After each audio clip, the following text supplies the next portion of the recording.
નમસ્કાર ખેડૂત મિત્રો, હું ભરત અડિયા ખેડૂત પંથ યુટ્યુબ ચેનલ વતી આપ બધા જ ખેડૂત મિત્રોનું હાર્દિક સ્વાગત કરું છું।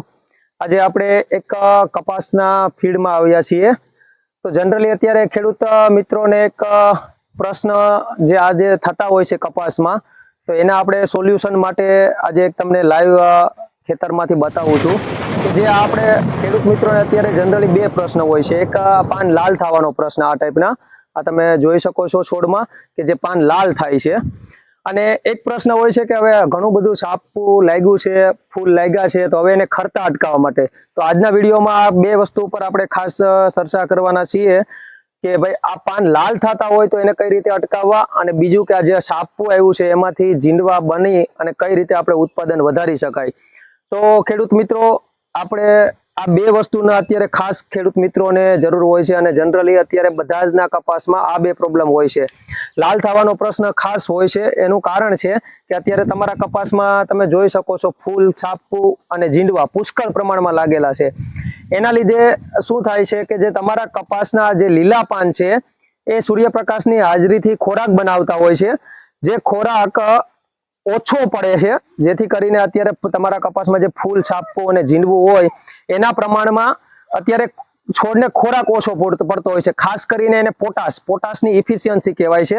જ્યાં લાલ થવાનો પ્રશ્ન છે એ પોટાશના લીધે મેઇન હોય છે કે જે ખોરાક છોડ બનાવે છે એના પ્રમાણમાં છોડના જે જીંડવા છે એને પોટાશ વધારે પ્રમાણમાં જોતો હોય છે। એટલે અત્યારે જે જનરલી સાયન્ટિફિક કહી શકાય તો નવરાત્રીના સમય પોટાશ નાખવાનો પરફેક્ટ સમય હોય છે, જે તમે એમાં પોટાશમાં ઘણા પ્રકારના પોટાશમાં તમે અલગ અલગ યુઝ કરી શકો છો। વોટર સોલ્યુબલ ગ્રેડના પ્રમાણમાં જો કોઈ કપાસ અત્યારે સારો હોય અને ખાતર ના નાખી શકો તો વોટર સોલ્યુબલ ગ્રેડ ઘણા બધા આવે છે, જેવા કે 13-0-45, એમાં 45% પોટાશ આવે છે। 0-52-34 તો એમાં 34% પોટાશ આવે છે।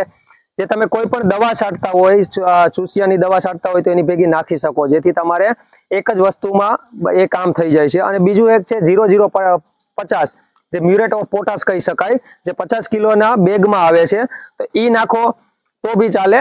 તો અત્યારે ખેડૂત મિત્રોને ખાસ વિનંતી કે આ લાલ થવાનો પ્રશ્ન છે તો તમે કોઈ પણ દવા છાંટતા હોય તો 13-0-45 છાંટો, અથવા તો 0-0-50 અથવા 0-52-34, જે ત્રણમાંથી કોઈ પણ તમે વસ્તુ છાંટી શકો છો।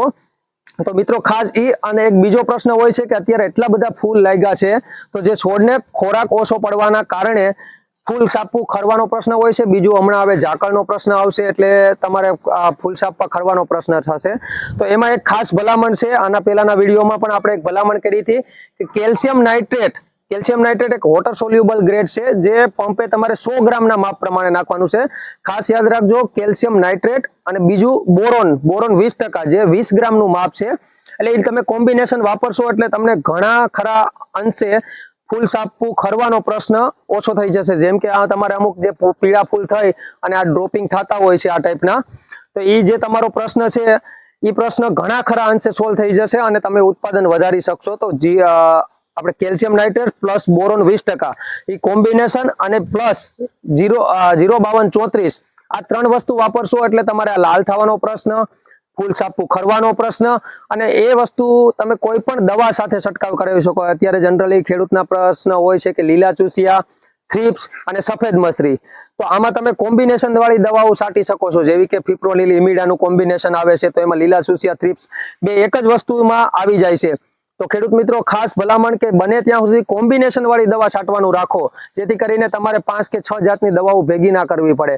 તો આમાં 0-52-34, કેલ્શિયમ નાઇટ્રેટ પ્લસ બોરોન અને ફિપ્રોનિલ પ્લસ ઇમિડા, આ ત્રણ વસ્તુ છાંટશો એટલે તમારા 5 જાતના પ્રશ્ન સોલ્વ થશે। એટલે એક જ ડોઝમાં, કે જેથી કરીને તમારે વધારે મહેનત ના કરવી પડે। અને આ ખાસ કે આ પ્રમાણે કપાસની હાઈટ હોય તો મિનિમમ તમારે ખેડૂતે 4 પંપ વીઘે ઉતારવાના રહેશે। 4 પંપ દવા છાંટશો તો જ તમને 100% રિઝલ્ટ મળશે। અને બીજું કે હવે પછી આ જે પ્રશ્ન તમારા છે એ આ વસ્તુથી એક સોલ્વ થશે। અને ખાસ કે એક હવે શરૂઆતમાં, હવે આના પછીના ઓલામાં જે આપણે ઝાકળ આવશે ત્યારે એક ફૂલ છાપવા ખરવાનો પ્રશ્ન આવશે, એટલે એના માટે ખાસ એક ફંગીસાઇડનો પણ વચ્ચે એક રાઉન્ડ લઈ લેવો। એમાં જે તમે યથાશક્તિ પ્રમાણે હેક્ઝાકોનાઝોલથી માંડી ટેબુ સલ્ફર વાળી વસ્તુ આમાં જેટલી આપશો કપાસમાં એટલો તમારો કપાસનો વજન વધશે। તો ખેડૂત મિત્રો, હવે પછી નેક્સ્ટ બીજા વિડીયોમાં પાછા નવી માહિતી સાથે મળશું. ત્યાં સુધી આપણે બધા જ ખેડૂત મિત્રોનો ખૂબ ખૂબ ધન્યવાદ. ચેનલને લાઈક, શેર અને સબસ્ક્રાઇબ કરવાનું ભૂલશો નહીં, જેથી આપણી અવનવી માહિતી આપણા સુધી પહોંચાડી શકાય. જય હિન્દ, જય ખેડૂત, જય જવાન, જય કિસાન.